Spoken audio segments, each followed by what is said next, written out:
नमस्कार दोस्तों। दोस्तों, आज का जो हमारा टॉपिक है, इसमें हम बात करने वाले हैं ज्योतिष में उपयोग होने वाले ग्रह और उनके प्रभाव के बारे में। तो सबसे पहले हम समझते हैं कि ज्योतिष में हम किन ग्रहों की बात करने वाले हैं।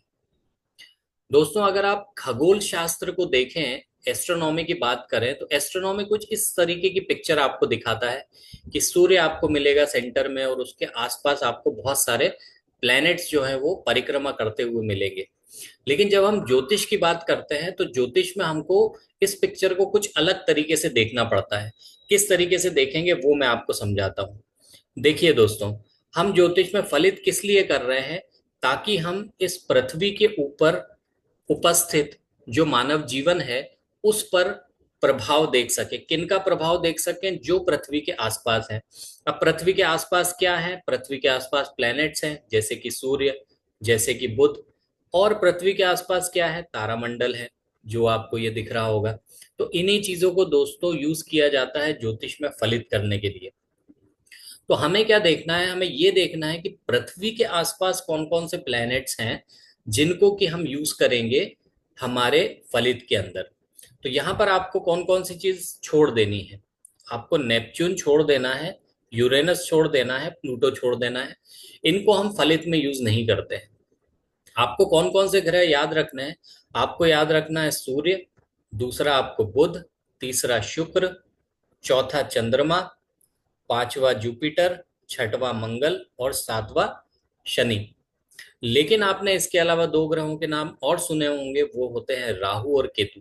अब ये ग्रह तो यहाँ पर दिख नहीं रहे हैं, तो ये आए कहाँ से? तो दोस्तों, ये जो एक पाथ आपको दिख रहा है, ये कौन सा पाथ है?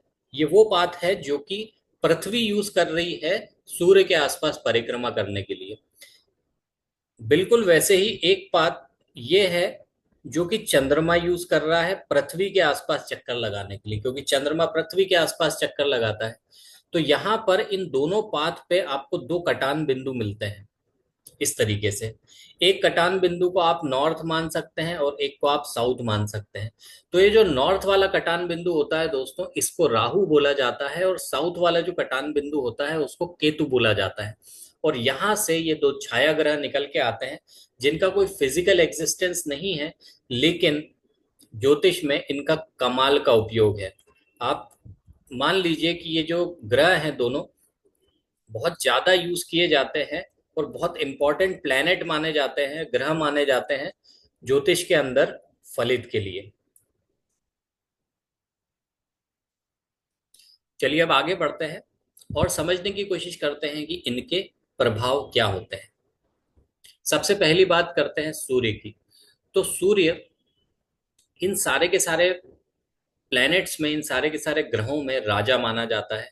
ये आपके अंदर एक आत्मविश्वास देता है, नेतृत्व की शक्ति देता है, आपके अंदर सेल्फ कॉन्फिडेंस देता है। ये सारी चीजें जो है वो सूर्य से आती हैं। सूर्य आत्मा का कारक भी माना जाता है।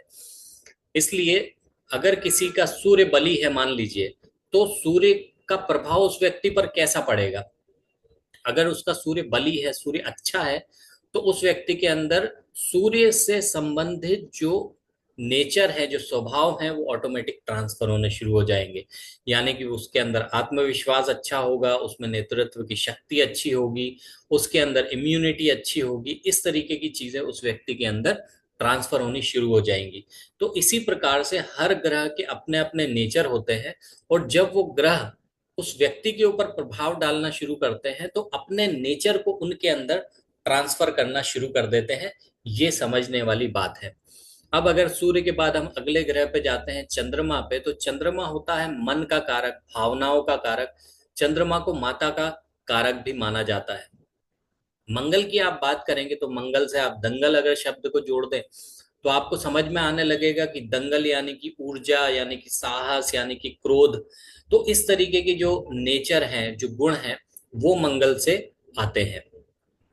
अब हम बात करते हैं बुध की। तो बुध जो है वो बुद्धि का कारक माना जाता है। बुध से तर्क शक्ति आती है, बुध से कम्युनिकेशन, संचार की शक्ति आती है। अब हम बात करते हैं बृहस्पति की। तो बृहस्पति दोस्तों ज्ञान का कारक होता है, जैसे उसका नाम ही बृहस्पति, या फिर इसको गुरु भी बोलते हैं। तो गुरु यानी कि ज्ञान का, धर्म का और शिक्षा का जो कारक होता है वो गुरु माना जाता है। इसके अलावा जो शुक्र है, शुक्र भी गुरु की ही संज्ञा दी जाती है, लेकिन इनको राक्षसों का गुरु माना जाता है। इसलिए यहां से भोग विलास, आकर्षण, सुंदरता, कला और इस तरीके की चीजें आती हैं। भौतिकतावादी चीजें आप बोल सकते हैं कि शुक्र के कारण किसी व्यक्ति के नेचर में ट्रांसफर होती है। इसके बाद हम बात करते हैं शनि की। तो शनि एक अनुशासित ग्रह माना जाता है, एक कर्म प्रधान ग्रह माना जाता है। तो अगर शनि किसी पर बली है तो उस व्यक्ति के ऊपर एक कार्मिक जो नेचर होता है, बहुत काम करने वाला जो नेचर होता है, एक अनुशासन वाला जो नेचर होता है, उस तरीके की चीजें जो है वो ट्रांसफर होनी शुरू होती है।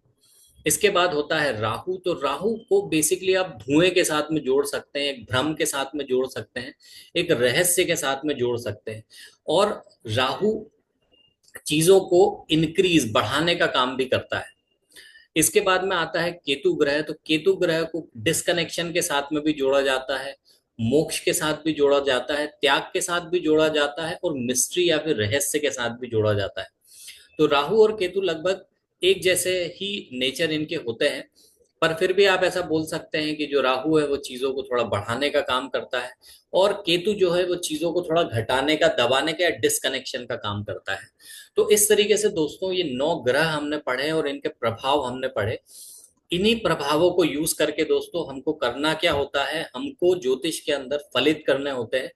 हालांकि ये बात अलग है कि उसमें हम बहुत सारी चीजें और भी विचार करते हैं इनको फलित करने के लिए, लेकिन ये बेसिक चीजें हैं जो कि हर एक प्लेनेट से आती हैं और ये प्लेनेट से ही व्यक्तियों के ऊपर ट्रांसफर होती हैं और उनके जीवन को प्रभावित करती है। तो मुझे आशा है कि इस वीडियो के अंदर आपको ये चीजें समझ में आई होंगी।